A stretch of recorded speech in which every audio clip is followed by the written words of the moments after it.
ตลาดน้ำคลองแดน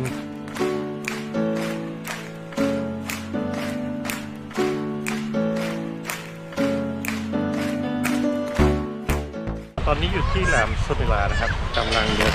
ที่รูปปั้นอย่างเงี้ยนะ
สวัสดีครับตอนนี้อยู่ที่หาดใหญ่นะครับ